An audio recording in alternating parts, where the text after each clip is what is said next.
All right, all you Lawversators out there, this is Justin P. Law, JP, coming to you for episode number 2 of My Life for Your Life. We're having a Lawversation today with a good friend of mine, Lionel Christian. I'm going to call him Christian because that's just how I know him, and he knows me as either JP or Law. At one point, he was calling me Chief, making fun of me most of the time, I'm sure. A little bit. No, a little bit. No, but anyway, it's just a good friend of mine, and we're just here to, to Lawversate and to catch up in front of you guys. And we have talked, of course, to get ourselves ready to do this recording, but kept it, to a minimum so that we could definitely do all our catching up right in front of the public. So, what's up, Lionel? Tell these folks how we know each other. First, I'm definitely excited that you invited me onto your show. When I heard about the Lawversations, something that I've always, been enamored by, your ability to communicate and also draw people in with your topics of conversation. No, I really do mean that. So I'm excited to be here and really excited to share.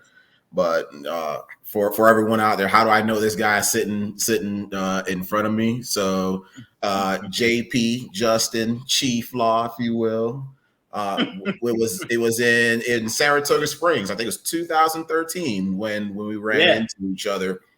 Yeah, when we were serving at the Marv Prototype as staff instructors, and I think we were either staffing quals together, is what it was, right. and it was, I think, a combination. Right, we reported together. Right, we reported together. I think it's summer of 2013, give or take, somewhere around there. Sounds right. Yeah. It was the mix of my ridiculousness. We could go ahead and say that because that definitely was me, and just it was just this irritable, constant, like how much I just love fast tack submarines, and it was just really just to hype myself up for this tour that I was getting ready to encounter, which is really just duty ashore. It wasn't shore duty. So I'm like, I'm just hype myself up. Let's go. And it was that was married to this personality, this infectious personality that was JP, that just has the ability to just draw people in and just galvanize people with the random topics of conversation that he had, which in the grand scheme of things, in how JP communicates and how he converses, is definitely something that we as a people as a whole kind of just really need to adopt. It was like, hey, we're having a conversation. There may be disagreements. There may be some back and forth, but there's nobody like just throwing out these insults or nobody really going at people's necks or anything. It was just like, hey, we may disagree, and we may disagree fully, but it was just, heated and passionate debate with people who may have disagreements about certain things that are passionate to them.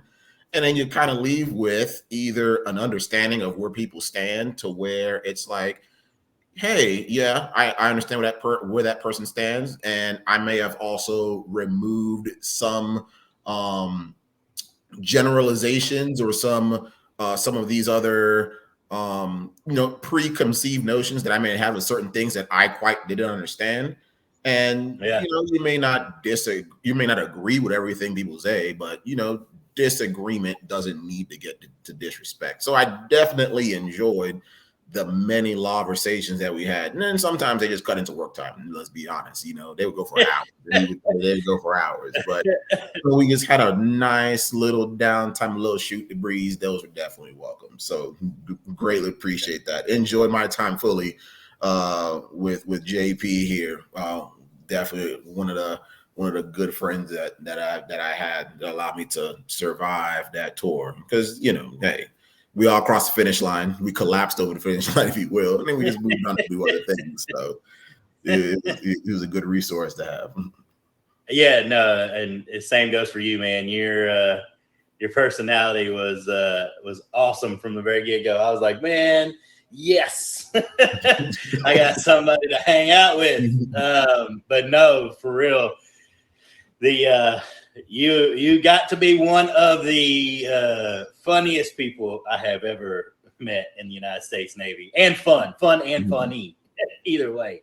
And the two of us together were trouble. Oh yeah. And if anybody, us Lawversating together, we were chill and it was serious. Anybody got in between us though, it was like coming in between, two best friends or two brothers who were like, oh, you can't tell him he's wrong, even though we might have disagreed. It was going to be like, only I can tell him he's wrong. Exactly. We had a natural take up for each other, defensive nature. Absolutely. Pride of myself. It's kind of like, how do I say this? We all have, once we get from sea duty coming to shore duty, a little bit of brokenness, a little bit, right? You kind of went through the arduous period of being out to sea, and then you kind of show up and it's like, man, you have arduous sea duty, you have arduous shore duty. That's crazy. How do I recharge the batteries? I kind of feel that, infectious personalities and finding some power, positivity, and things that you do, and having fun with it allows you to promote some healing. And when you're laughing, you provide some healing there. So, I was trying to be, just a little bit of a ray of sunshine to everybody that I met. Sometimes I didn't go down as good. I did have fun though, even though at times when I had to tell people, it was like, yeah, you can kick rocks, but it was all in good nature and all in good fun, really, because you gotta have fun with it. You gotta have fun. Like if you're gonna be miserable, who's gonna want to be around you? It's like that's right. That's right. And for a long time, man, that was my operational, mode of operation for sure. Was why are you gonna be sad? And seeing, and the benefit I had too over you was I actually chose to do this because of my whole living situation. I was back from my second prototype tour. I don't know how I was going to do it. I was a glutton for punishment for sure. But I don't know. I guess the first time was so bad that I didn't think the second time could be any worse. And it really wasn't. Matter of fact, it was actually a whole lot better the second time around. Easily one of the best 3 years I've had. And I tell people this all the time. Even my subsequent tours, they're like, oh, you did a prototype tour? I was like, yes, it was amazing. Marv prototype. Those same people, officer, enlisted, civilian, anytime, no matter what, I agree. I agree. God rest his soul, Marv is decommed. Those people have moved on. That plan has moved on. But it was just an amazing time with some very good people, and I had the most fun. Like I said, it was an arduous time being at duty ashore, but we made it what it is, and it was one of the most fun and rewarding times that I've had. 100%. Yeah, absolutely. Also, definitely thanks to you. Absolutely, and I will say this too: for as bad as my first time was, Rob was a part of my first time, and I'll tell you that I'm going to interview another guy next week who was a big part of that first time. And we, as a section, that I was at AG that time, and us as a section, like I come back the second time, and I would say to people like, "Yeah, I was in section 4." He's like, "Yeah," they would say stuff like, "Man, yeah, you guys were really." You were really tight back in the day, right? And not that there weren't other sections that weren't really close with each other, but that first time before the training hold hit, which was a terrible thing, and I'm not going to go into detail for those people who barely understand what we're talking about at this point already. It was a terrible nightmare of a year, and so, but before that, I would say that it's a tie for the people, the time, the fun. My time in upstate New York, both times working arduously was, dude, it was awesome. Life-changing in so many ways. Absolutely. Both times. It was because of the people too, right? And so real quick, let me do some explanation for those who are watching. What we're talking about, if you aren't a Navy person, you're not really comfortable, because I need to explain this for a number of reasons, because I'm also going to tell you about one of the things that this dude used to give me a hard time about, right?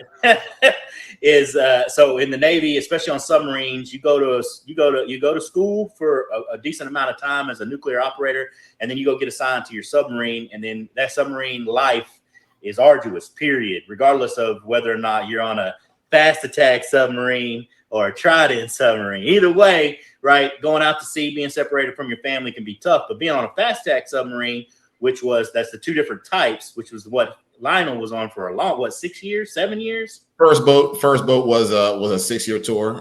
6 year tour, right? 70 months. Yeah. And then I'll tell you later on about how I decided to do 2 MDiv chief tours. Yeah, we're gonna get there for sure. Couldn't escape that. We were both of us are mechanics. The last guy I interviewed was also a mechanic. And life on a submarine for a number of different people, a number of different reasons, it can be tough. And especially when, like I said, you're on a fast attack submarine, because on what is called a trident submarine, you turn the boat over to another crew. If you're on a fast attack submarine, you have the boat all the time, and you're staying to duty even when you're in port. You're doing all kinds of crazy maintenance items, like all of life is on you. All of the submarine's life and heart is on you, and you don't get to ever turn the boat over. So that's both jobs are arduous as it is. And then basically what you do is you go through this lifestyle of going out to sea, coming home, standing duty, never having, barely ever, even if you take vacation, it's a magical thing, even though you're supposed to have 30 days, a year type deal. And like the way you're even able to take leave is hard and difficult. And then you come to a prototype tour where they look at you like, hey, you're still out to sea.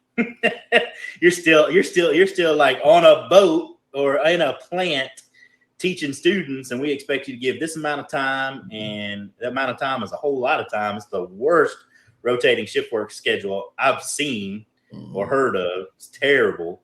And like he said, you got to make the best of it. Now, he came in, like he said, guns blazing, because he knew what he was getting into, and he had guns blazing. And he basically come in and was like, first of all, if you weren't a fast attack submarine guy, you obviously had not worked nowhere near as hard as he had. And he made sure you knew it, but not in a bad way. The funny thing is like most people would talk trash, and there was always, like, we always joked about how between different job ratings or different types of platforms, there's all this kind of hate.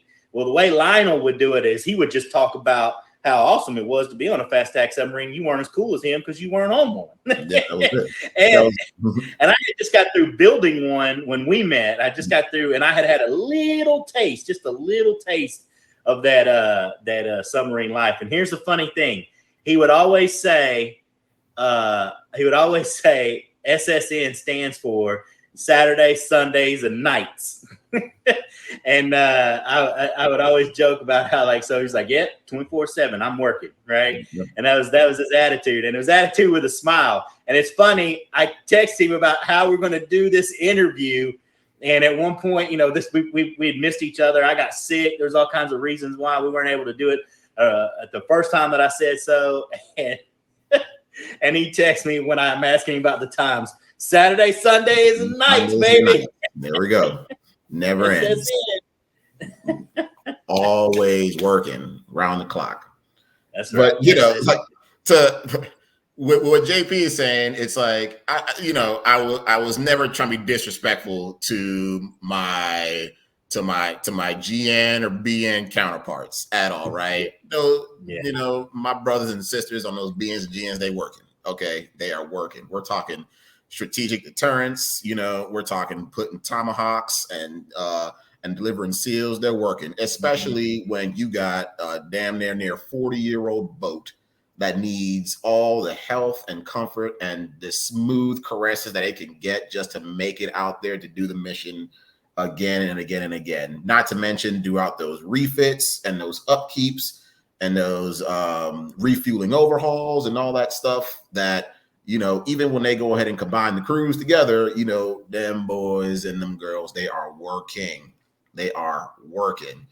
Now, at the end of the day, they still weren't as cool as me, right? On a fast attack submarine. They just weren't. Okay, let's just be honest. All right. Fast attack boats Yes. are the best. Now, and it wasn't even like me going at them because like I'm like 2 crewed submarines. Like, who does that? Oh, so y'all are, part-time sailors. Yeah, it was different. It was so different. Right. So it wasn't that I was jealous and I wanted that good deal. That's not what it was. I don't want anybody to have that deal. It's not that I wanted it. I just didn't want them to have it. I didn't want anybody to have it. Misery loves company, right? That's all it was, right? So misery loves company.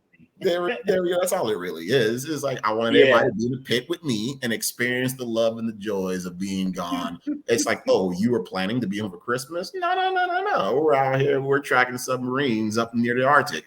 Oh, you had a birthday plan? Oh, you think you're gonna deliver you're gonna see your second born delivered? No. We have national tasking to do, right? We're not gonna plan around that. 2 crew submarines, look, everybody's doing work. It's just, you poke fun, but at the end of the day, I understand that, everybody they're doing their part and they're working and they're doing a damn good job at that. Yeah, that's right. I agree. That's a good point. Good point. I agree. But no, I loved it. And I understood it because I had been given a hard time by all the guys that I did new construction with who had been on fast attack submarines.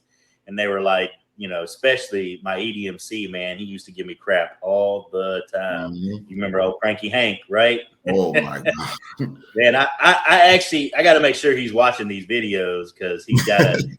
So be careful. Don't talk too much trash. I told a story today to my class about old Hank Kenley. I was like, man, I had a guy, Plant Master Chief, Cranky Hank Kenley. Like, he's the type of dude, like, he walked into the engine room, you immediately sat up straight. You're like, am I doing something wrong right now? There's something I'm just not doing. You looking around. It's like when someone just like let their pit bull off the leash. It's like, whose pit bull is that? Like, somebody get their dog, he comes through like that's how you do it. It's like you kind of like your heart stops a little bit, right? You like, you kind of like when your butt cheeks don't clench, you fart a little bit, you can't hear it. It's like, oh shit, it's Hank Kenley. Like, I need to figure out what I'm doing here and not mess up. But overall, like, he was one of the better guys I work with. Now, if you get to talk, and that's how me and Hank Kenley also got good, because I got to talking about fast attack submarines. So here I am. He catches me doing wrong, and I'm like, I think I told you. You did tell me that was the way, because I couldn't. I've worked with a multitude of leaders, and I'm always able to kind of like, I change up the style a little bit in order to, be able to converse and figure out my end with, just so you can be able to work better with, because everybody has a different personality leadership style.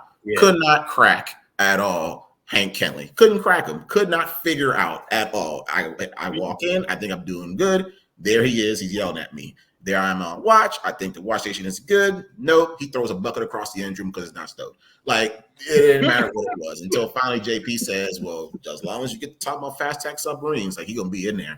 So one day we're in the training area. I'm there. I'm goofing off. I got my feet on the desk. He walks in, and as soon as he's about to just go ahead and go off on me, I start talking about fast attack submarines, and like a smile, like hit like ear to ear grin, and I'm like, I ain't never seen this man's teeth before at all. And here he is, just smiling about the conversation I'm getting ready to have about fast attack submarines, and he completely forgets the reason why he was there to chew my ass in the first place. But from since then, every time I see him, it was all about fast attack submarines, and I loved it. It was good. It's a good time. Oh man, I can't wait for him to see this video. Oh my goodness. Oh man, it's good times. Yeah, no, I've actually talked about him too. Matter of fact, just in the recent past couple of days, talk about him because the story came up about where somebody didn't protect somebody else from an outside agency. I was like, let me tell you about a dude who lots of people would say that they didn't like, but because of the way he was tough and strict. But if you ever got to really understand why he did it, if you watched him talk down to full birds and naval reactors and basically say, only I can mess with these people because I'm making sure they're doing the right thing. Right. Dude, you couldn't buy that kind of protection in most places, especially not in the civilian world, man. Like I tell the story, and people were like, today one guy got all like hyped up and angry because I had just mentioned, I was like, you remember that story I told you about that master chief that I worked with, right?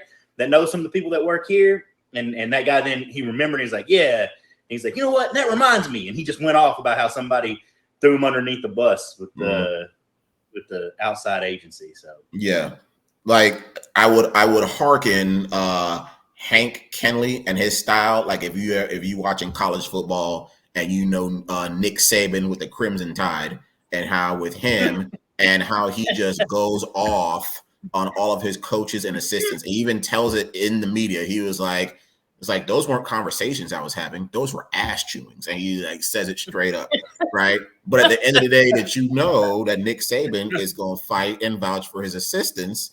But at the same time, it's like, you need to bring your A game, right? Because when you're working with me, right, this brand, this thing, this thing that we need to protect here, right? Like, we need to make sure that we have all our ducks in a row. And if it's not, you're not on the same page, then they're going to be ass chewings, one-sided.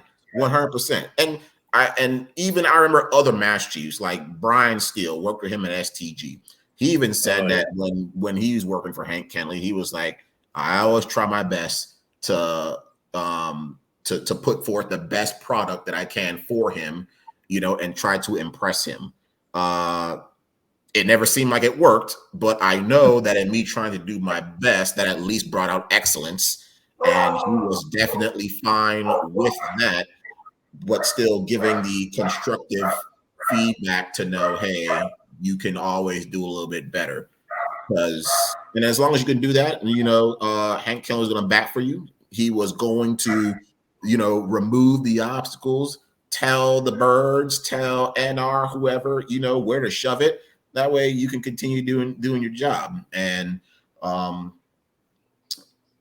he's definitely world renowned out there in Hawaii and in Guam. People still know about him to this day. And it's like, oh, Hank Kenley, and he's you don't understand it at the time. And I know for junior sailors who probably saw him, they saw was this, the whole time. But at the end of the day, really all he wanted you to do was do your job to the best of your ability. And sometimes it takes a while till you actually realize that, even with leadership, that you like that, man, they're always in my face, they're always riding my back. Well, they ride you back because they want you to be the best that you can be at the end of the day, right?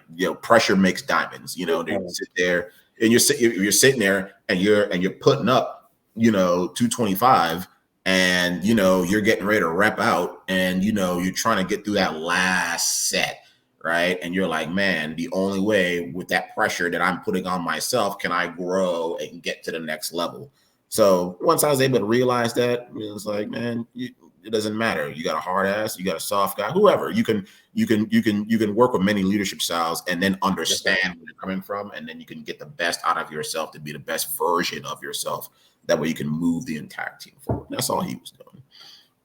That's good stuff, man. Not that, and it's not like you gotta different people have different styles, and it's not like you gotta copy his. It's Absolutely. Not like I ain't like him, but man, I came to greatly respect him. And then in some ways, I'll tell you what, when I find myself out of balance, it's funny you mentioned Brian Steele. I actually have a list of names of people who, best way to put it, man, there's only one way to say it, saw right through some of my bullshit sometimes. And Brian Steele is one of them folks.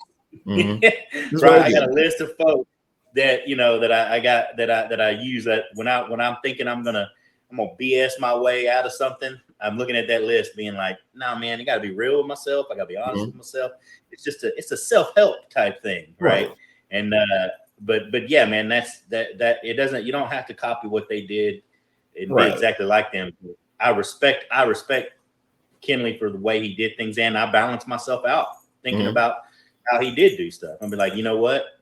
Don't let that person come in here and tell these operators they're not doing what they're supposed to do when they are doing what they're supposed to do. You know what I'm saying? Like, don't let some gray interpretive bull crap stand your ground. And absolutely. With Brian Steele kind of hit you with the disappointed dad. He could see through your stuff all the time, but he also had that disappointed dad. Like he wasn't going to yell at you. He wasn't going to yell at you or anything. He was going to hit you with the disappointed dad. Now you're just sitting there like, oh man. Oh man, I can't deal with this person down. And then you kind of take a little bit from both baskets, and then really I like to tell even my students right now while I'm teaching them, I'm like, man, what you see as far as me, right, LA Christian at year 18 in the Navy, is that all I am is an amalgamation of everybody that I've crossed paths with in the Navy from year one to now. That's all you, that is what you are getting, right? And then a mix of how I was raised and everything like that. That's really it. So it is everybody imparting themselves onto me. Essentially, here I am now. So as I teach you, as you learn from me, and not only with stuff in the Navy, but with life in general, all it is just a journey of from point A till now, and all the people that I have had the pleasure with serving, crossing paths, having conversations, and imparting those life lessons. Like here is where that's all it is, right? Is that with any person that you meet, right, and what knowledge they have to spread, there's no knowledge that isn't power. How are you going to essentially take that and then essentially bear fruit from that? You're just an amalgamation, really, of all the people that you've hung out with, relationships that you have built and cultivated, things that you have done, and then you then impart that off to the next generation, hopefully for the better. That's what we're doing. As we perpetuate life, you just want the next generation to be better, than how you had it. Even with my son right now, and I'm just like, man, sometimes I'm just sitting there and he's like, Dad, the internet went out. And I'm just like, man, go outside and kick a ball. You know what I'm saying? But it's different, right? Everything is digital, and we try to balance things out. And he doesn't take too kindly to saying that dinner's gonna be ramen tonight. No, he wants a full cooked meal. Back in the day, of course, with kids, if your parents put out food, it's like what you eat is what you gonna get. I don't know. It's different now. It's like, oh, well, would you like the would you like the baked potato as a side with your filet mignon, sir? Right. And then not that extravagant, but we're just trying to make it a little bit better for, the next generation. I would say that, what's different, what's vastly different. And you're going to laugh at this. My kid, he's 6 years old. He is way more in tune with emotions than I ever was, right? And I would say the first 18 years of my life, like in tune, like very much so, like 100%. He asked me how I'm doing. He can point out emotions in a story in written text. Even with his like teachers, like sometimes teachers would be upset with him, and he understands those emotions. He talks about them openly. It's amazing. It's amazing, So we're just trying to make for better generations with all the things that we have learned and passed down from the people that we've had the opportunity to be in their life. It's definitely a blessing. I definitely appreciate those people. All the good. I would never say I had a bad experience with anybody I served. They're all lessons to me. They're all lessons, right? It's either, hey, am I going to take what you have done and apply that for the good, or am I going to say, hey, maybe what I've seen there, I don't really want to do any of that, but I'll remember that and keep that in the back of my head, because sometimes when you're, I want to say out of character, because that is you, when you kind of slip up, you kind of then revert back, and then you're like, man, I told myself I wasn't going to be like this. I need to kind of calm down a little bit. Yeah, this second class just went ahead and rolled his eyes at me and told me off. I'm not going to choke you out. I'm going to let you have your emotions. That's fine. But when we cool off, we're going to have a conversation. We're going to talk one-on-one, and we're going to see how we can find common ground. So, like I said, he's much more better at that than I am. But I'm still learning. We're work in progress. We're on a potter's wheel, right? We're still being molded. We're not fully developed yet. We still make mistakes, and we still have ways to go. We're going to be learning all the way to the day we die. So we got to get to learning. We got to keep it going. That's right. Yeah, it's good stuff. I feel like I can't post this video without making people pay money, because this is be like, you want to watch this video, you got to pay. Here's my PayPal account. I'll split it with you 50-50. I was like, you can't buy this kind of advice. I mean, since we have a gap in time since we last saw each other. I think when we last saw, and this is like the multitude of lessons I have learned. It's been 7 years since 2016. Yep, 7 years. Math serves me correctly still. So you split. You go to Groton or New Hampshire. And I go to Hawaii, and I can recall, if you recall, my plan the entire time that I was going to get out of the Navy. Like that was what I was going to do. I was going to get out. I was going to do my 10, 11, whatever prototype was going to be in for me. Then I found out I made chief. Then I'm like, oh, okay, that's cool, right? I could kind of style around in some khakis a little bit. I look good in some khakis, and then I'll go ahead and punch my ticket. I'll get out and go do something else. Until it was Joshua Kulani. Remember him? He just moved back to Boston. That's my boy. I'm definitely gonna hook him. I'm gonna hook him into one of these interviews. Good dude, very good dude. I love me some Josh Kulani. So he comes to me and he's like, "Hey, you got orders to the Jefferson City out of Pearl." I'm like, "Stop playing, stop." All right, I know when people are messing with me. He was like, "No, you have soft orders." I'm like, "What does that even mean?" So I come to find out, yeah. And man, let me tell you something. I was whining and complaining and throwing a hissy fit. I had no idea that the distro was a thing. Like you make chief, and it's like, we don't care how much shore duty time that you did. You're going back out to sea. And I'm like, what? I didn't know this was a thing at all. That one moment there just changed the trajectory of my life, like in that instant, like that one thing that occurred. So here I am fighting the entire thing, right? And, there are times when you fight things so hard thinking that you can change the outcome, but really at the end of the day, hey, God has opened this door here for you to walk on in.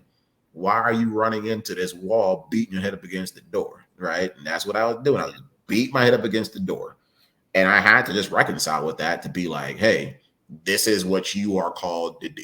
You need to lead sailors at sea. So let's put that money where your mouth is.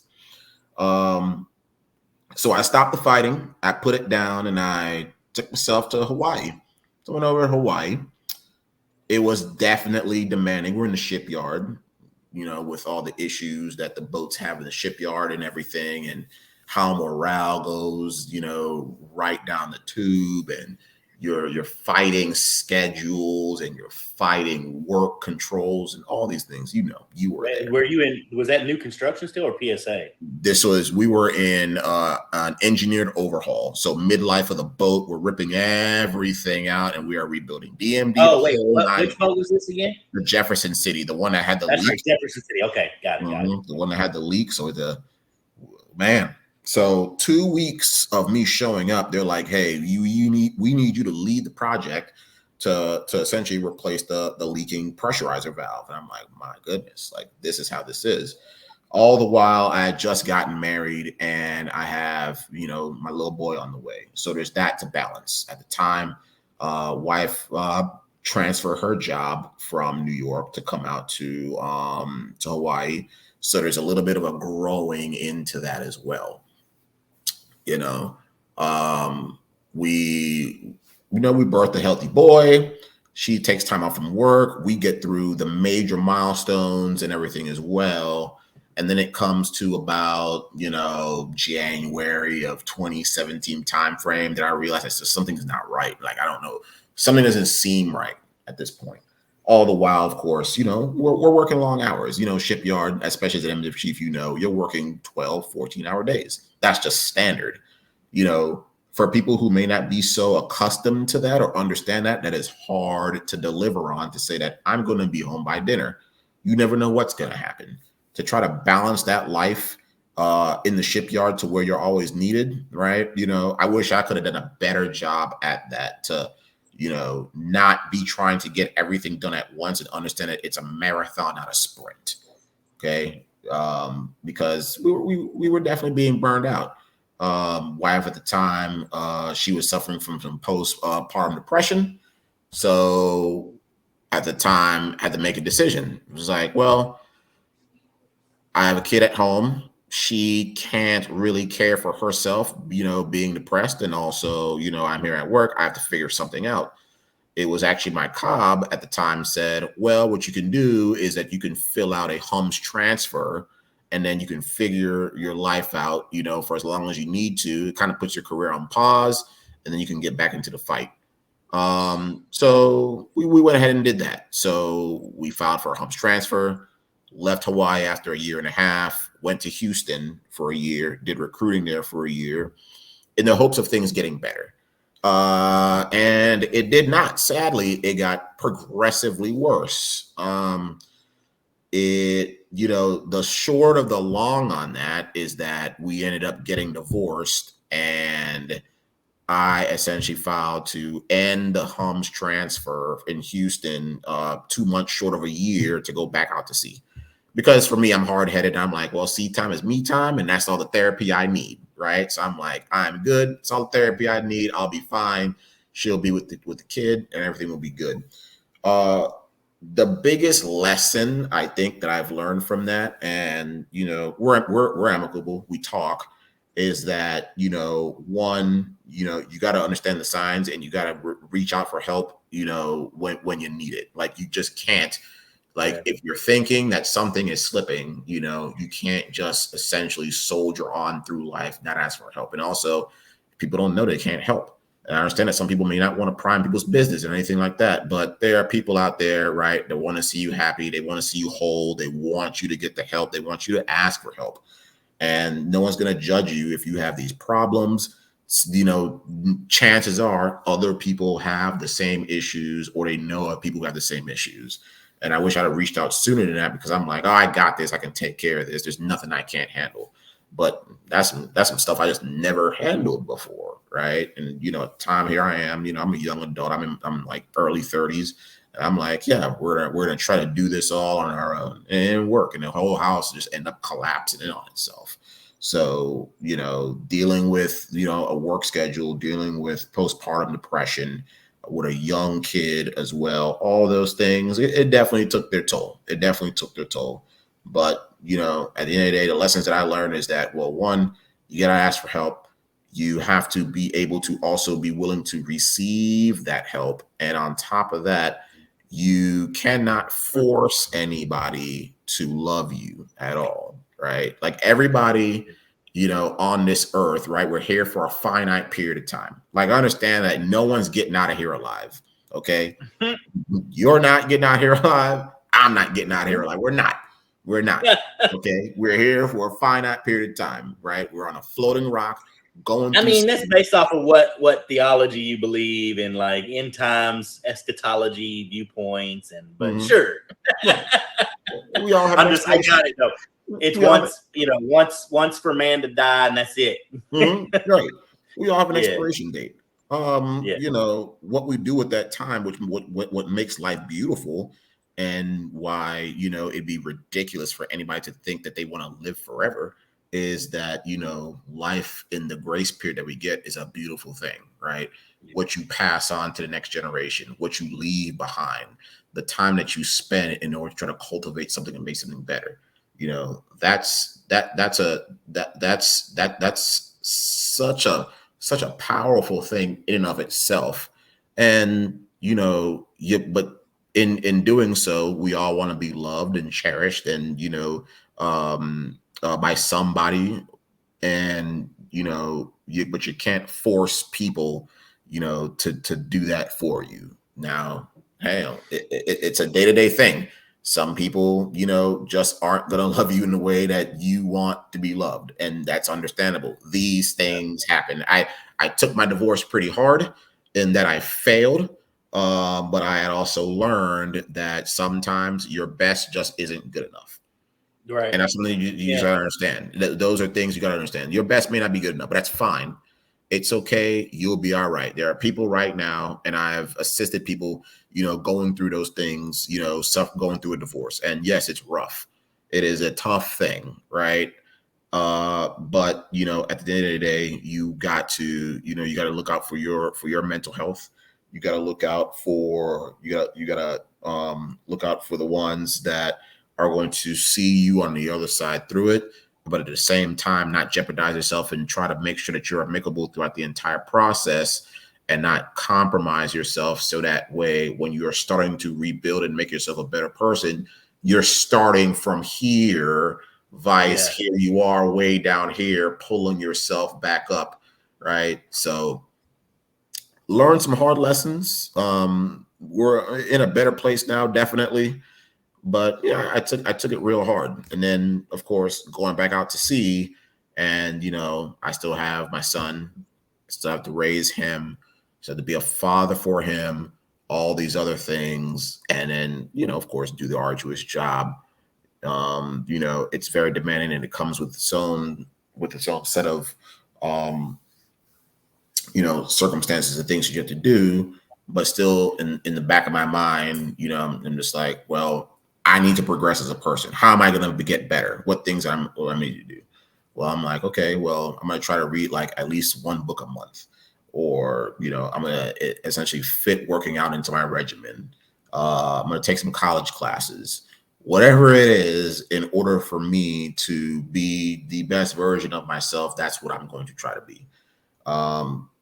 Engage in conversations with people that I may not share the same views with. And those are some of my favorite, because it allows me to open up my eyes to a different world and a different way of thinking that other people think.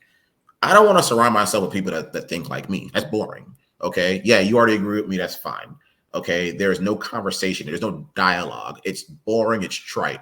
Okay, yeah, we agree that, yeah, fast X submarines are better than boomers. Okay, we got that, all right? But like, what if I surrounded myself with just people who were just on boomers the entire time, right, or GNs? And I'm like, all right, let me have that conversation. And then you get an appreciation, and you get to put yourself in other people's shoes to get to understand those types of things. That's what I'm saying. Like, look, as a nation right now, as we see that, like, we just can't have civil. There's no civil conversation. Well, we're having one right now, of course. But I think that people can definitely benefit from the fact that in the military, we essentially take people from all backgrounds and walks of life, and we throw them into boot camp. And it's like, well, we don't care where the hell you're from. You're all worthless. And then we train them. And then we build them. Then after we tear them down, we build them up. And then, we are all, in this to make sure that, hey, I'm looking to the person to the left and to the right. I don't know where these people grew up or how they were raised or which God they believe in or whatever. But, I'm definitely going to make sure that the guy or girl to the left or the right to me, whatever, gay, straight, you pray to Allah, doesn't matter to me. And it's like, hey, we're going to make sure you make it home. And that's all we want to do. We want to come home. And in that, we discuss and have disagreements civilly, knowing at the end of the day, it's that, hey, we're all raised different. If we expect everyone on this planet to think the same or to be the same, and I think that's a disaster we make all the time. We think that, because, Russia's doing things like this, or because China's doing things like this, they're bad people, right? And they maybe do bad things. I get that. But you also got to understand that because we don't think like them, that's the mistake that we're making, that we think that they should think like us, right? Yeah. I wasn't born in Russia. I don't know how things were back in old Soviet era times living in Russia. I don't know how things were living in China. I don't know. But I do know that they are pretty upset about certain things that I'm just not privy to. Yeah, I get it. I understand. I'm still going to do my job, right? They mess around. They got to find out. But, the conversations need to start with understanding. Yeah. Conversations need to start with the understanding that, hey, we can find common ground by at least probably, going through living a day in their shoes and getting to just understand, just listen and understand. It's a multitude of topics out there right now, of course, right? Abortion, gun violence, you got Democrat versus Republican. Which bathroom should the LGBTQ community be using? Like all these things that people just get up in arms about. It's just like, look, you can have a conversation, and disagreement doesn't mean disrespect, but why are we, you can have a conversation, and you can find, I think, common ground and get to understand. And that's the thing. If you can get to understand, it's like, oh, that's why. And I've had many enlightening conversations like, oh, so that's why. Okay. I may still walk away disagreeing with, what you do or what it may be, but I'm not gonna be disrespectful about it, right? Give people the the avenue and their God-given right to, practice what they preach and, live their life how they want to live. We just need more of that, I think. And some love. We definitely need more love. But you can't force it. You can't force it. You can't do that. You can't do it. It's good stuff, man. I dig it. Yeah, just with all lessons that we have learned. I mean, I'll be learning lessons until the day I die. I don't know. Could be tomorrow. Hope not. Please, I hope not. Right? Or when it's come time to be called. It's definitely I can see the growth in myself from how I was definitely 10 years ago as I was strolling through Mark Prototype, not really caring at all, about how people see me or perceive me. But I understand that with what I represent, my name and everything, that I have to carry myself a different way. And, that's all with growth. That's all with growth and understanding. Right. And we're going to fall sometimes. We're going to slip up. But as long as you get to understand that, hey, it's okay that we fell. It's okay that we came up short. But as long as you critique yourself, and there's nothing wrong with admitting that you were wrong.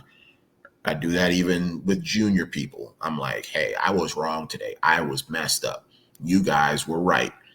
Just admit that you're wrong. People will respect you for that. Did that a lot on my boat, especially, going to Virginia class submarine. Hey, I was wrong. I messed this up.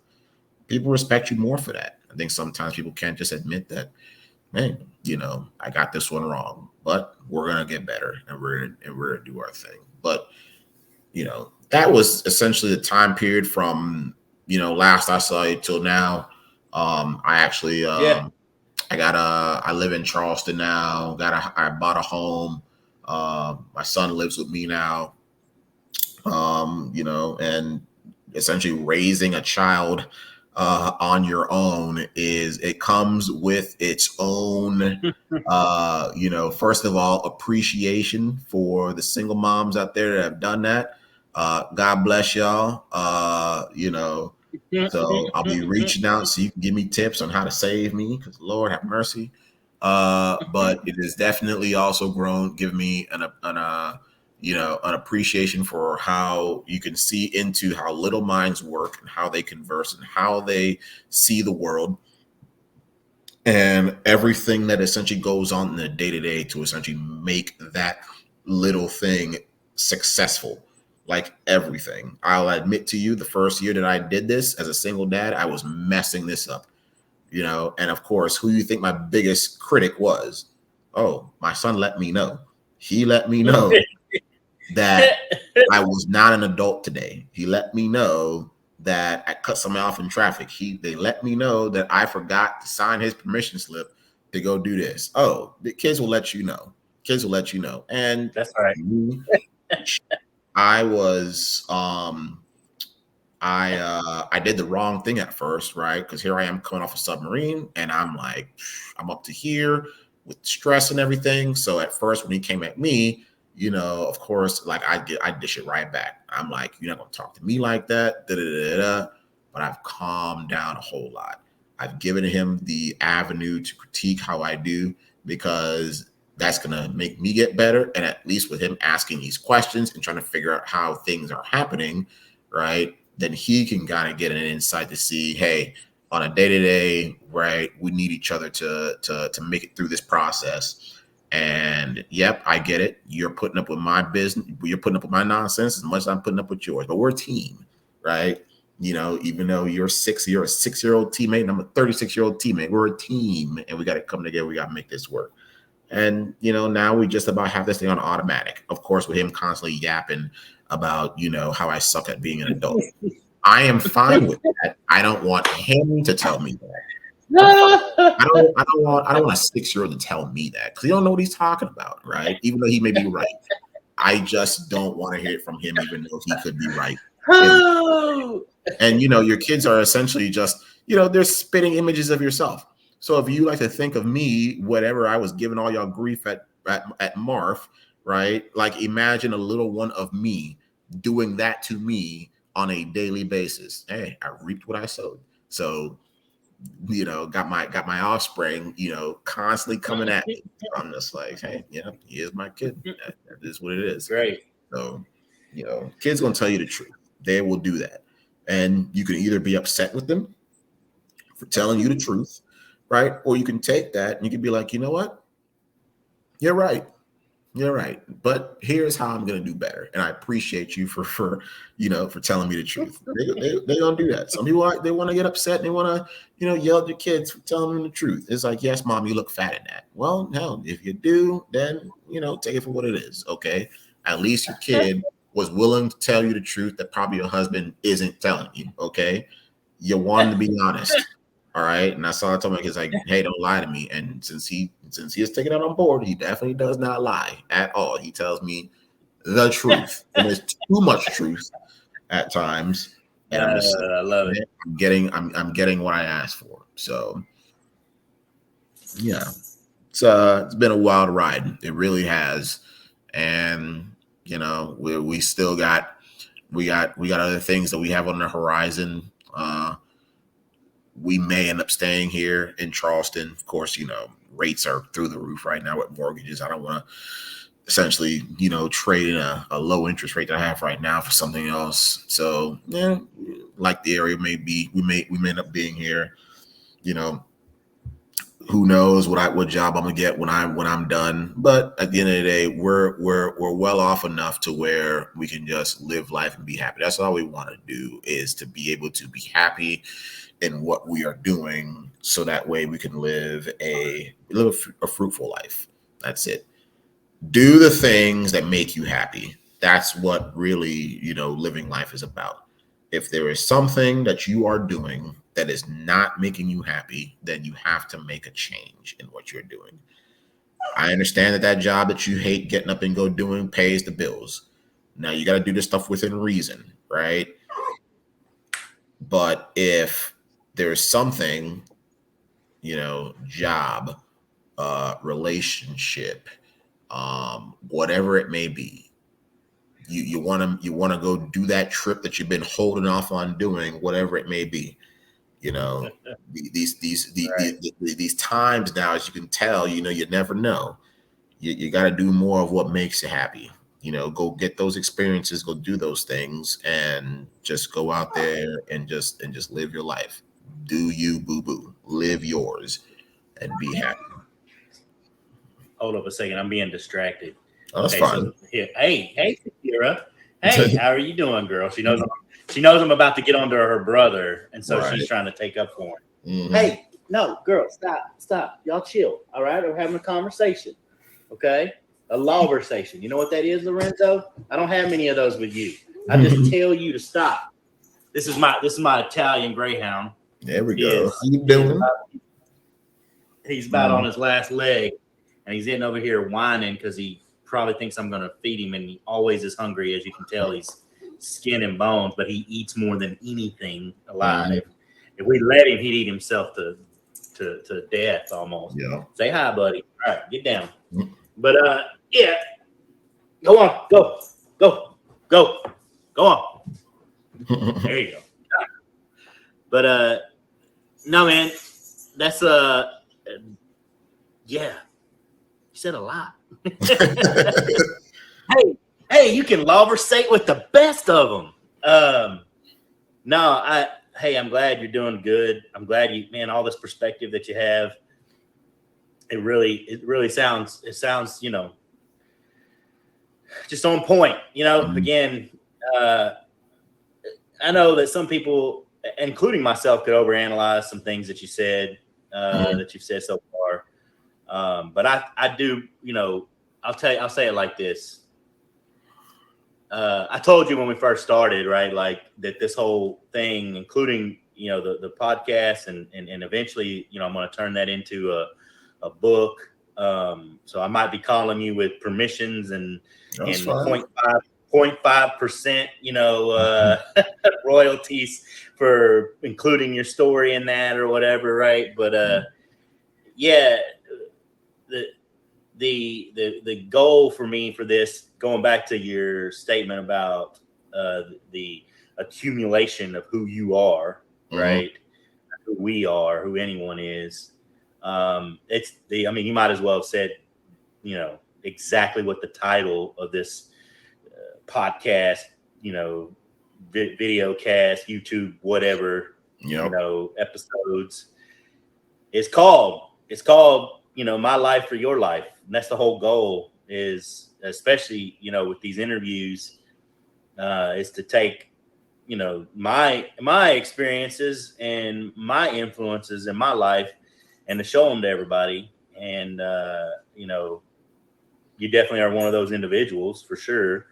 But here we are in the process of doing that. You've had years of experience where me and you hadn't even seen each other. And, you just shared your life for someone else to hear and for it to affect them in a positive way, and it's just a right. It just keeps on rolling downhill. Now inside of a biblical Christian worldview where I live, and that I've been that way since we met, right? And that's where, my conservatism comes from, or anything else.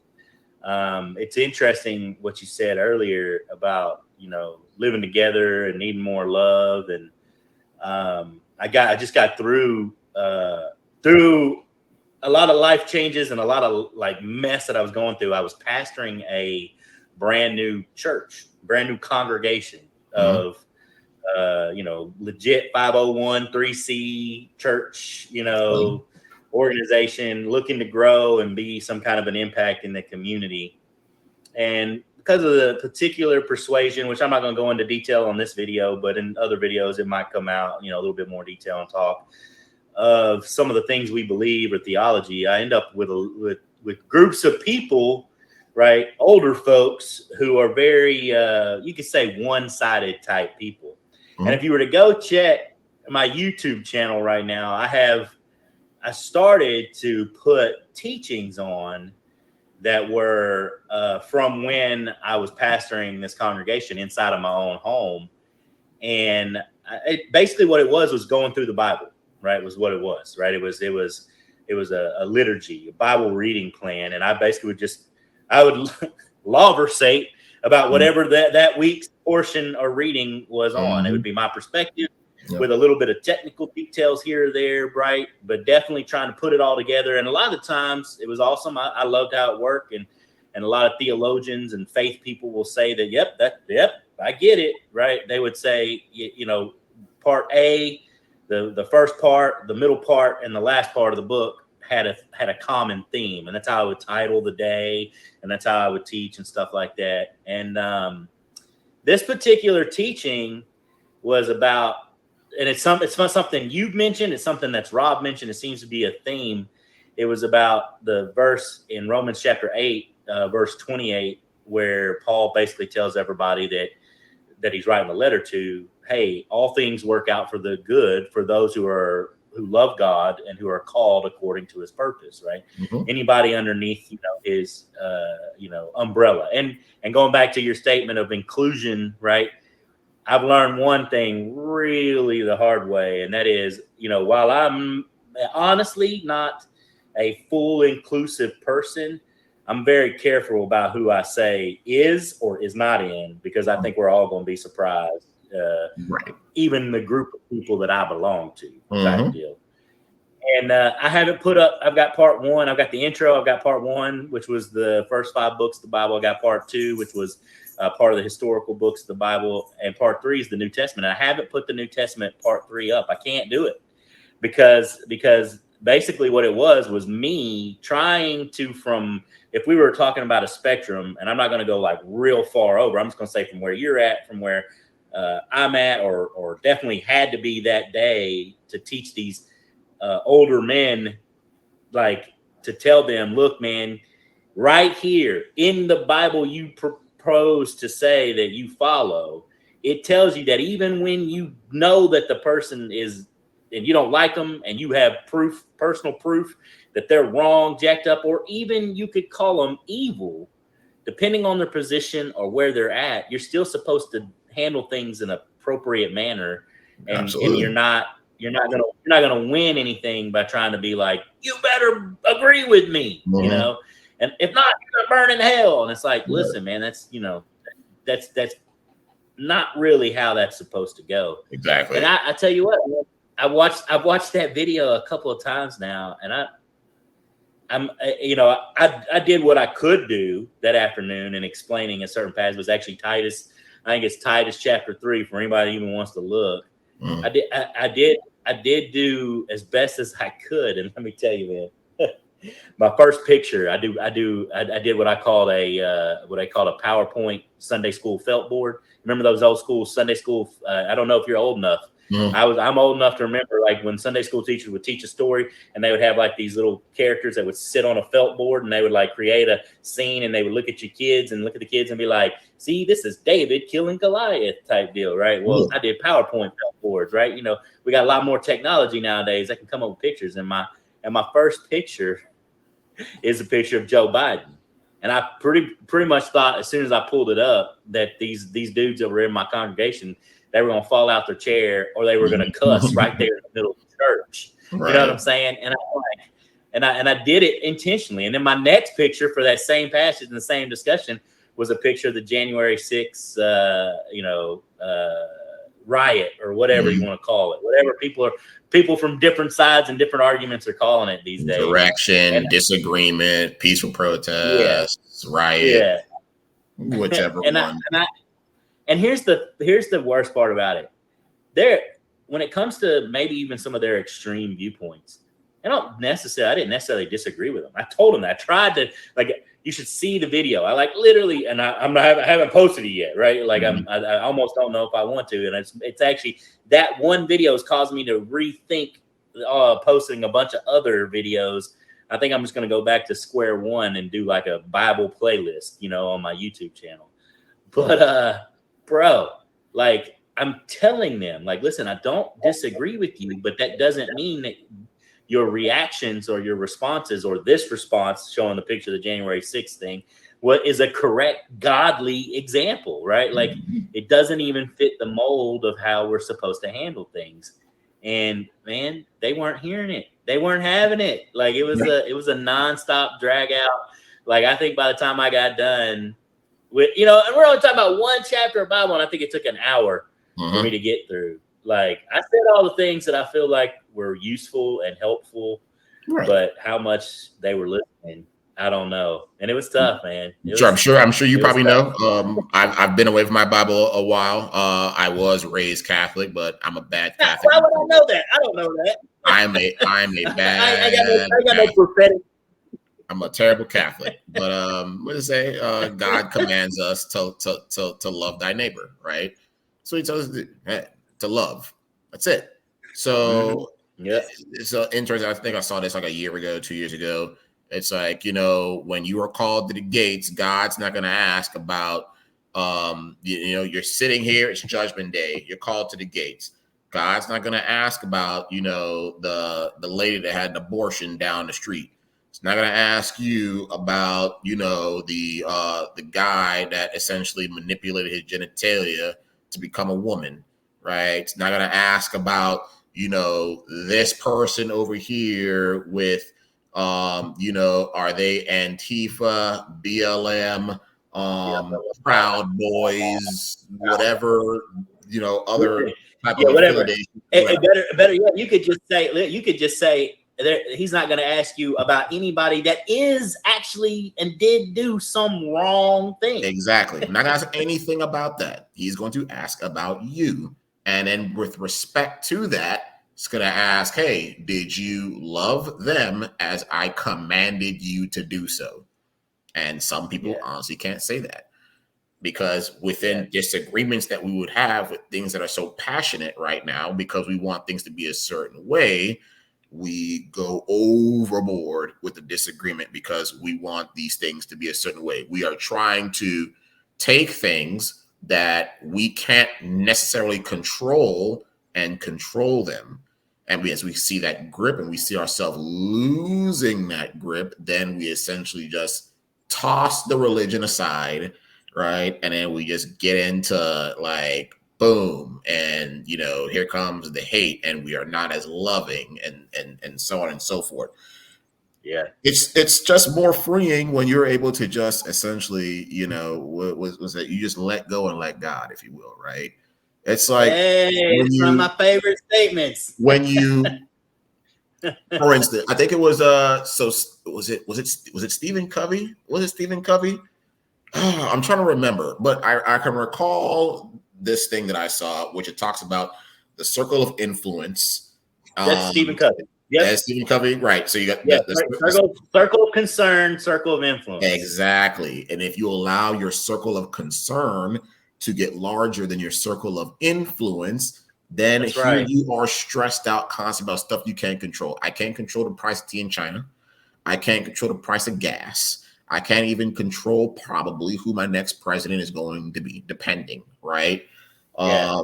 There's certain things I just cannot control, but here I am getting upset and worked up over the things I can't control. And I'm essentially throwing my religion out the window, and I'm acting up bad. Mm-hmm.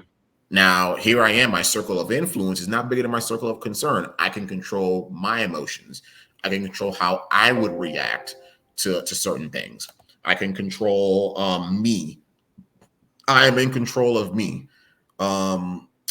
If at the end of the day, if everything is taken away from me, the one thing that I have control of is essentially how I would respond to that situation. No one can change that. Okay.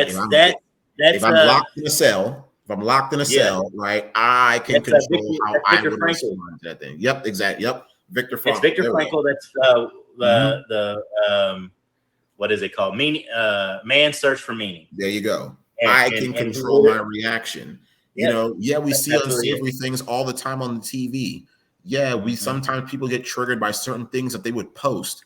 But at the end of the day, if you think about it, what is going to give credence or give life to something that essentially somebody posts? Somebody responding to said post. Everybody got to respond to everything. We got something we got to say. I'm going to get that person a piece of my mind. But what happens when a person says something and nobody responds to it? That thing dies. Nobody follows it. Nobody gives it credence at all. It goes away. And because we can't do that, we must respond. Now, certain things that people say, whether, ignorant, smart, whatever it may be, right now, it starts to essentially, the ball starts to roll. Now we're giving these things the just audience that is life. That's right. So life that they end up having. Yeah, I'm coming to grips with that. That's a good point, man. I'm coming to grips with that kind of thinking on my own. The circle of concern, circle of influence. It's something I've been thinking about for years, and I talk about all the time. And it actually fits another thing that in my recent years has become an important part of my life, and that's the concept of the serenity prayer. Very similar, right? But I will say this: one of the key points that Covey makes is that if you stay in your circle of influence and you keep on working in that circle, it grows larger. Absolutely. And it consumes. Now your circle of concern has less surface area than your circle of influence because you focus on influence and not concern. Absolutely. And that is, dude, I'm gonna tell you that I've seen that happen in quick moments in my life. You know what I'm saying? Like quick turnarounds. Like if I realize some of the things like you even said earlier, right? You can't make somebody love you. You can't make somebody, you know what I'm saying? Like you can't force people. You can only plant seeds of righteous information that, especially if you believe it and you think it's the truth, right? You can plant those seeds and you can pray and hope that they take root and grow. But the scripture, for anybody's debate or argument's sake, is very clear on the fact that you can plant, you can even continue to talk and water. Only way production comes is if God makes it happen. Absolutely. And that's just the thing that people just don't get. Like they want to stay frustrated, stay angry. They think there's something it's like, man, if all hell breaks loose and Armageddon happens, read the story, man. The only thing you can do is die. like even from a revelation, nobody gets good, make a good movie. like plot, the only thing that believers can do is refuse to do the thing that you think is wrong, and then personally yourself die. Mhm. like if you took that even to be allegorical, right? It's in connection to what we're talking about, and even things that you're saying. Like if you fight it any other way than just letting it go, right? Dying to it to an extent. Mhm. Yeah, I'm not, and again, I want to be careful because I know I might have a lot of people who would comment if they, maybe not, right? It's fine.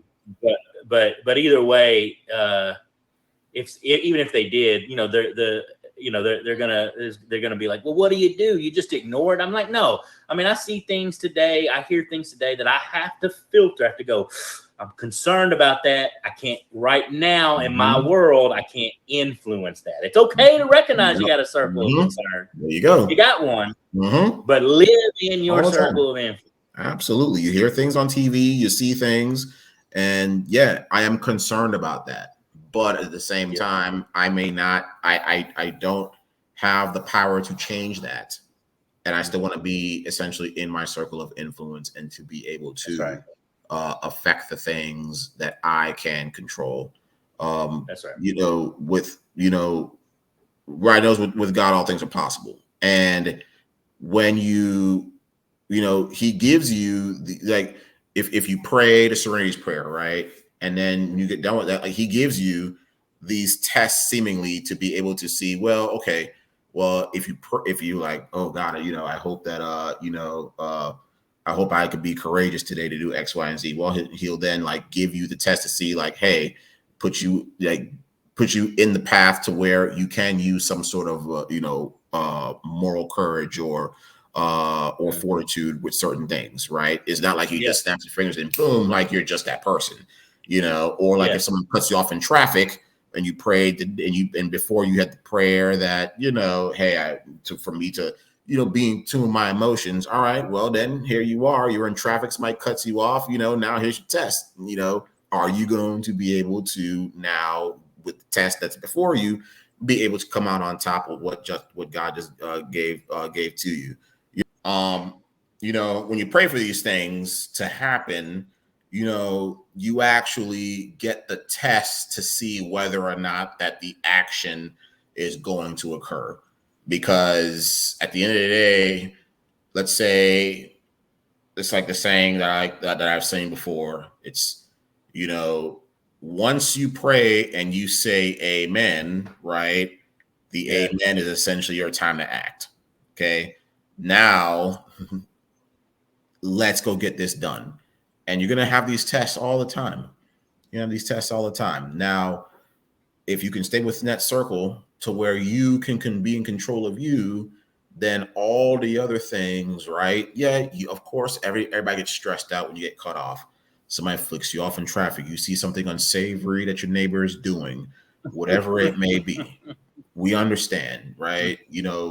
With the clash of whoever's on TV, and you don't like what somebody's doing with their body, or what sexual orientation this person is with, or whatever it may be, right? But what are you in control of? Is there something that essentially you can go and do good by, so that way you can uplift your house, your home, your community with what good you can do? So, you know, Stephen Covey's the man. He is the man. Read that book many a times. Also, the Viktor Frankl book. I would say that in trying to speak those things to submariners while on deployment, probably not a good time. There's a time and place. I get it. Everybody's stressed out and they're wired on coffee. And it's like, hey, Chief, we ain't trying to hear that nonsense right now about Viktor Frankl. Like, I'm like, all right, I understand. Okay, let me tone it back a touch. yeah. Just as coach, I'm gonna dial that back and we'll leave that alone. So, you got to understand your audience with that as well. Okay, because I definitely That's did a right. circle of concern, a circle of influence. Everybody looked at me like, Mm. man, this is nonsense. I don't care about that. And I'm like, what? This is good stuff, man. Like, control the things you can control, right? You can't control Yeah. deployment schedules. You can't control how much maintenance we gonna do. You can't control when something breaks. I'm trying to apply it on the boat, and they were just not having it. I'm like, No, all right, I'll leave it alone. not okay. We'll scrap that. But that's okay. That's okay, because guess what? We've all been there. How many times have you been with something and somebody's trying to put you on game on something? They're trying to let you know of something, and then at the time you're just like, I don't want to hear that. Not for me. Then as you grow and mature, you're like, man, I remember 10, 20 years ago, there was somebody telling me about this, that, and the third. Man, that was some very insightful stuff. But as you're ready for the message, now you're ready to go ahead and then embark on that journey. So there's a time and place. I agree. It's good stuff, man. Look, I don't want to keep you much longer, and we've had a great conversation so far. You good? Yeah, man, we're good. This has been fun. This has been some good stuff. I'm enlightened that we've been reading the same things. Oh yeah. Enlightened with this conversation. Even still with the understanding that with like I know you're a conservative. I 100% know that. Me, I'm a moderate. I think I've told you that before, right? I'm a moderate, and you know, I like moderation in moderation, and even that in moderation. That's just where I lie. Right? I cut it right down the middle. I am unbiased, you know, and that's just the way I cut it. And you know, I look at both sides of the coin all the time, and you know, I'm never swayed by, you know, like I don't have like loyalties really to either one. But what I can definitely say is that, you know, learning from multiple groups of people, I always like to think that I can essentially sit down and have a conversation with anybody, right?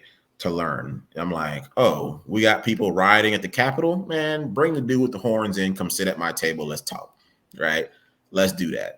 Oh man, like your uncle's the Grand Wizard of the KKK, man. Bring yourself in. Let's have a conversation. I like to have a conversation with anybody. Putin, Xi Jinping, right? Your drug dealer down the street, man. Come have a conversation. Let's sit down. Let's have. What was that? Hey, but what was that you said the other night about needing to be escorted into Mississippi? Look. I would be willing to have a conversation, but I'm just gonna need an escort, right? Because at first, before you get to know who I am and me talking to people, right? You know, they may be like, "Who's this guy?" You know what I'm saying?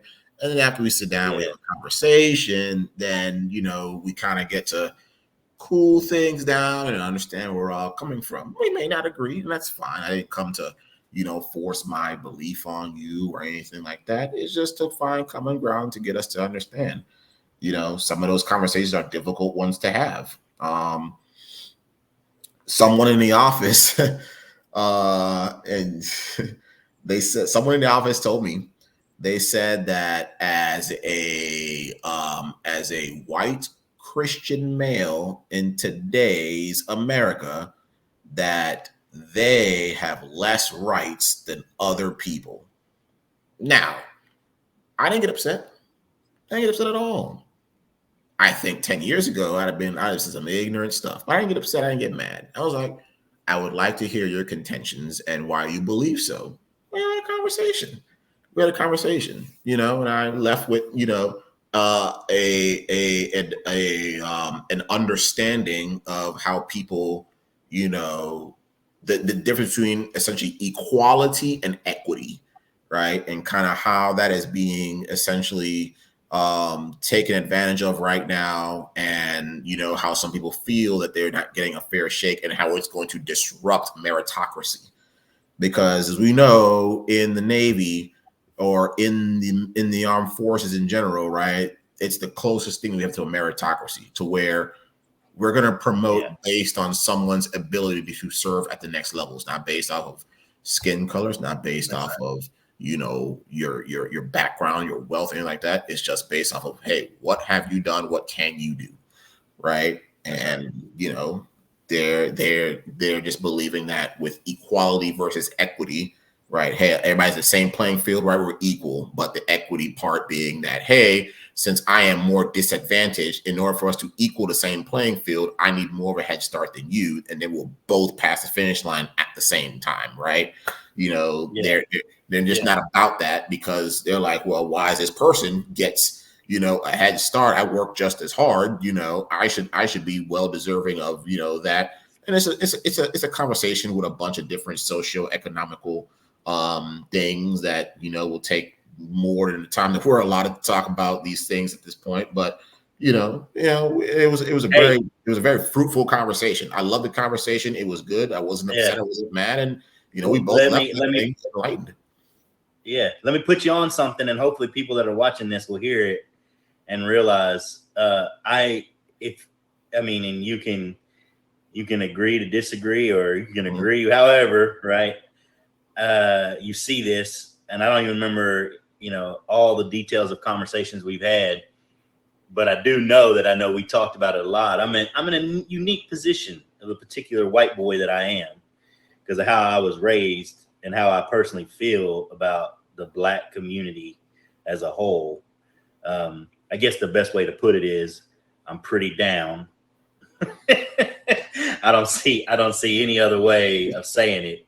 And, are you invited to the barbecues that you're asking? You know, you're always invited to the barbecue. Say what? I say, are you invited to the barbecue? You're always invited to the barbecue. You know this. Listen. Look, I was just a DJ for a 10-year-old. But shoot, man, I'm gonna get in trouble if I don't get this right. Yeah, she just turned 10. And I was the DJ, the white boy DJ at a pretty much all Black party, with the exception of the white people I bring. Mm-hmm. But regardless, you know, my point is the way I was raised. My siblings being mixed and being raised, you know, by, you know, my only father figure in my life still demands that I call him dad. You know, is dark as the night sky. And his wife, Lee, actress, is, I mean, we just hung out with them a couple weekends ago. She's like a second mom for sure. And they raised me, you know what I'm saying? So it wasn't until I was 12 years old that I had, you know, a white friend. Pretty much all I knew was Black people. Mm-hmm. And, you know, whatever that means, right? Cultural differences, love, hate, you know, prejudice, or whatever it boils down to. So what my point is, and the hook is, in the future, it's very possible. Like, I feel, even as you described in the beginning, I'm called to do certain things.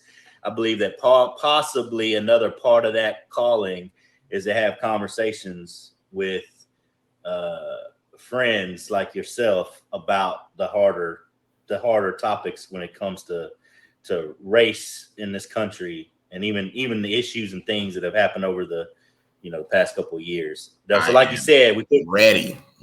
Ready. Yeah. Now, and listen, help me out. Tell the audience, am I qualified to do this? Am I, or are you qualified to do this? You're definitely qualified. We know you're qualified. You're definitely qualified to do this. You know, you know, your unique perspective to be able to, you know, you tell like it is, and you're not going to essentially just you're going to be objective in what you say, right? Yeah. And that's why we gravitate to each other. That's why we have this relationship that we do, right? We're both objective. Right. And, you know, it's never with any malice or anything. Some people may disagree, and that's fine, but we're not going to be disrespectful with it. We're just going to say, you know, we understand the sides, you know, we get it. Yeah. You know, I get it. You know, some people can't understand how I get it, you know. And just as an example, you know, the situation in Ukraine right now, a disaster. It's a terrible situation. But I made a comment and I said, I understand why Putin invaded Ukraine. I get it. I understand it. Now, what I didn't say was that doesn't make it right. But some people are like, oh, how could you just it's getting into the mindset of other people to be like, hey, why did they do these things? Like, that's the only way we're gonna find common ground, right? Hey, why were the people so upset on January 6th that they had to do what they did, right? Why did they do that? You got to get to understand, right, from their thought process, why they felt that the election was rigged. Why did they feel that the only way for them to be heard was to go do what they did? No one's condoning anything like that, but it allows me to get to understand, right, why. And then that's the only way you'll find common ground. I'm not gonna sit here and be like, yeah, man, you're absolved of all your sins, like Omni Domni, you're good. But the only way to have a conversation in this sense and find common ground is to talk to people civilly and understand, whether it's BLM protests or the gun control issues or overturning Roe versus whatever it is. Have a conversation, a civil one, with people. Still love the people you're talking with, and at the end of the day, right, control the things. I'm with you, and I totally agree with you. You said that earlier too. What I'm talking about is like from a Black person's perspective. A lot of times, when they start to have these conversations, and I'm not saying you, because you're different, you're special, but from a Black person's perspective, man, when people start having these conversations with white folks, there's a couple of telltale signs where they're like, okay, yep, he don't get it. He's definitely white. You know what I mean? Yep. Like and that's what my point. Yep. My point is it's like I believe I have the ability to keep that door open for at least long enough time to where I can, like you said, we can share perspectives and we can talk about it, openly, and maybe I can get some white folks to understand some things that white folks don't get. You know what I'm saying? And I can get Black people to realize, right, that like I'm like, regardless of my skin color, I love people for people, but I kind of have a favor towards Black folks, and I'm more comfortable in certain environments at the barbecue for sure. And so, but realize that what I'm gonna say, to keep it real, like you were saying earlier, and to be objective, I'm coming like Killer Mike. You know what I'm saying? I ain't coming. I'm coming like I want to come as understood as a part of the community. I get it. I haven't been through all the same things that people been through, but I've been there and seen it and experienced parts of it just because of my life situation, the way I was raised. And I'm also the undercover white boy who hears what white people say that doesn't always get publicized to the Black folk. They're gonna have their preconceived notions and their assumptions, and if someone wants to be racist, okay. I mean, I don't lose sleep over that. If they're dropping heavy N bombs or they're trying to say that they don't like this certain group of people because of X, Y, and Z. All right, man. What a sad life you're living. What a sad life you're living to not want to ingratiate yourself in all these other cultures and what everybody else has to offer. It is, I don't know if you've never had the opportunity, right, to visit foreign ports like us on fast tack submarines, right? That's why your ribbon rack was literally only 2 ribbons. I did get to go to Europe, okay? Okay, that's good. But like all the cultures and all the people, man, like being in the Middle East and Dubai and Bahrain and just like hanging out and talking with these people, or being in Spain or Portugal, France, and talking with these people, or if you're on vacation, you may be down in Mexico, right, or in the Caribbean, talking with these people. Out in Hawaii, you got Asian people, Japanese, like just a mix.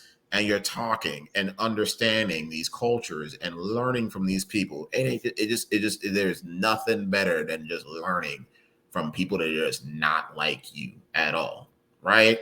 And I think that's what we were put here to kind of just learn from everybody. We're not all going to be the same. Damn, if the world was all a bunch of me's, man, I wouldn't want to live in that damn world at all. Hell no, absolutely not. But at the same time, what a sad life they're living to not get to understand. Now I know there's some fear associated with that. I get it. It's like, man, they may season their food a lot. My God, they're riding around with these cars with these oversized rims. Who does that? Oh my goodness. There's some fear with that. I get it, right? I don't pour mayonnaise on everything, right? I don't like mayonnaise at all. I get it, okay? But when we understand cultures and we understand people, we get to bridge those differences and we get to communicate and articulate better as and that's my whole point. My whole point to go down that path in the future. I'm not ready for it now, but to go down that path in the future and basically create a whole, series of episodes of talking to people in my life from a racial perspective and trying to get either side of either group of folks to understand each other. Right.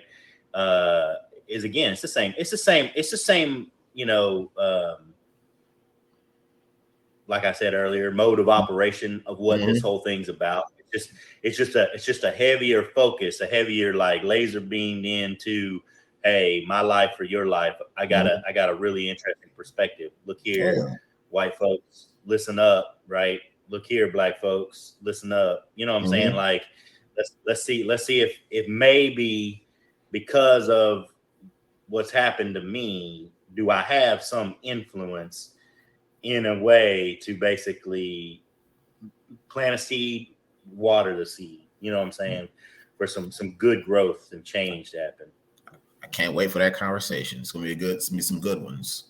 It's gonna be some good ones. Yeah, you would definitely have to come back. I hope to come out of those, enlightened and learning a lot, and that's all I want to do. I just want to learn a lot. I want to get to understand perspectives and and take those things and mold my thinking a lot better, because therefore I can bridge the gap with my Caucasian brothers and sisters, or is it my Indian brothers and sisters, whomever I'm having a conversation with, that there's a disagreement on whatever, that's all it's about. That's right. We're not trying to make like minds. I know that there are things I'm not going to agree on, but it's all right.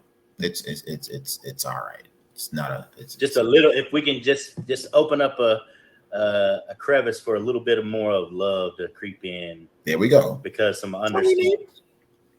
There we go. Because some understanding has been laid down, then that's perfect. Yeah, that's all we need. I think there's a possibility. I'm not 100% on this, but there's definitely a possibility that I'm supposed to do something like that in my life. It's part of what I'm called or made to do. Don't want to waste all that goodness I've gotten from somebody else, like you said earlier. There we go. Absolutely. Make sure I give it out, and hopefully it impacts somebody. And I agree with you. In any one of these situations or circumstances, I'm either going to learn something new, or I'm going to rehear something I need to rehear. You know what I'm saying? One way or the other. Absolutely. We always need to rehear stuff. Definitely. All right, bro. Look, you got to go to work tomorrow morning. Oh yeah. I got another interview in the morning, by the way. Another interview in the morning? You're a busy man. Yeah. Well, it's just I was out for a couple of days, and so I wasn't making anything happen. So I basically had to get all the people who had lined up to do something, and you were already, and got to be the second episode because I told you I promised you that. And then now these other folks who were like, "Can I do it?" I was like, anybody who volunteers to begin with, they're on the list. So I gotta take care of that in the morning, and then like I said, early next week, hopefully, I'm gonna start reaching out to folks and making a schedule, because I got a lot of people that I think so many that I think have something to offer the world, much less myself and any future plans or goals that I have in the near future. Even I want to connect with those people again. So I know you're gonna have good content. You're gonna have a very good product. And just keep that going, brother. Keep that thing going. Hey, I am more than honored to share this space with you. to share this time with you. All right. And again, as I've told you, I'm always available Saturdays, Sundays, and nights. Let's go. Let's go. Let's do it. All right. All right.